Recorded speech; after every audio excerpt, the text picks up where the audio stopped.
ओम नमो नारायणा. नमस्कार मित्रांनो, स्वागत आहे आपले बेस्ट मराठी यूट्यूब चॅनलमध्ये. मित्रांनो, आजच्या व्हिडिओमध्ये आपण होळी नेमकी कधी साजरी करायची, 13 मार्च की 14 मार्चला होलिका दहन कधी करायचं, त्याची पूजाविधी शास्त्रानुसार कशी करायची, कोणते विशेष उपाय करायचे, कोणकोणती काळजी घ्यायची आहे, त्याविषयीची संपूर्ण माहिती आजच्या व्हिडिओमध्ये जाणून घेणार. तसेच होलिका दहनाचा शुभमुहूर्त कोणता आहे, कोणती वेळ टाळायची आहे, त्याविषयीची सविस्तर माहिती जाणून घ्या. त्यासाठी व्हिडिओ शेवटपर्यंत नक्की पहा.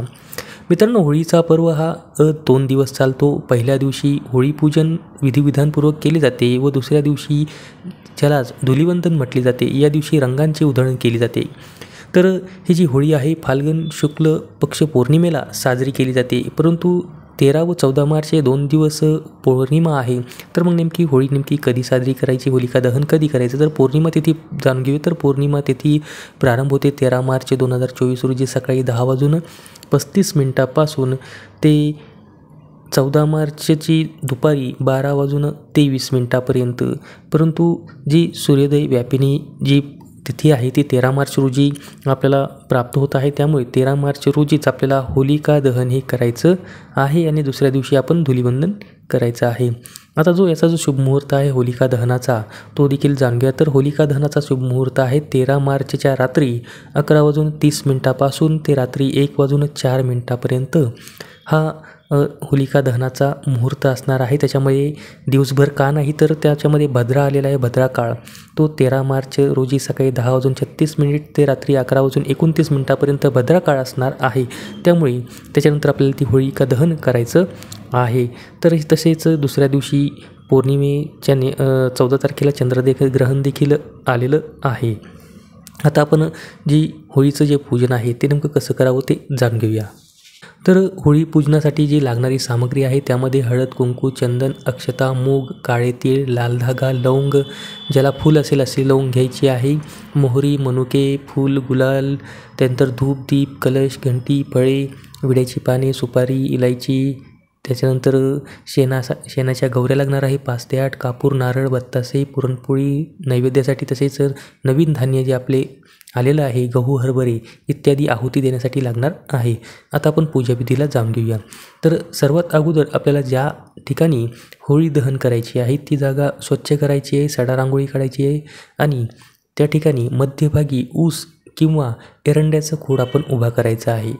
त्याभोवती शेणाच्या गौऱ्या व लाकडे शंकूच्या आकारात उभी करायची आहेत. त्यानंतर होळी पूजा शुभमुहूर्तावर आपण जो पूजा मुहूर्त पाहिला त्या मुहूर्तावर आपण सर्व सामग्रीसह सहकुटुंब हे पूजनासाठी बसायचं आहे. पूजनासाठी आपले जे मुख आहे ते पूर्व किंवा उत्तर दिशेकडे असावे. तसेच त्यानंतर होलिकेस कच्च्या धाग्याने 4ही बाजूंनी 3 किंवा 7 फेर धाग्यांनी बांधून घ्यायचं आहे. त्यानंतर पुन्हा पूजास्थळी बसायचं आहे. सर्वात अगोदर शुद्ध जलाने आचमन करायचं आहे. 3 वेळा आपल्या तळहातावर जल घेऊन ते ग्रहण करावे व 4थ्या वेळेस ते जल विष्णुनामस्मरणासह ते खाली सोडायचं आहे. त्यानंतर पूजनाचा संकल्प करायचा आहे. तसेच पाण्याच्या कलशाचे पूजन करावे. तुळशीच्या पानाने कलशातील जल हे सर्व पूजेवर, पूजा साहित्यावर व स्वतःवर शिंपडायचं आहे. त्यानंतर घंटी पूजन करायचं व दीप प्रज्वलन करून दीपपूजन करायचं आहे आणि त्यानंतर कापूर प्रज्वलित कापूर आपण होळीमध्ये सोडायचा आहे आणि होळी ही प्रज्वलित करायची आहे. त्यानंतर होळीला गंध, हळद, कुंकू लावायचं आहे व अक्षता अर्पण करायचं आहे, फूल अर्पण करायचं आहे. त्यानंतर अगरबत्तीने व निरंजनाने होळिकेला ओवाळायचं आहे. नंतर होळीला फळांचा व पुरणपोळीचा नैवेद्य आपण दाखवायचा आहे.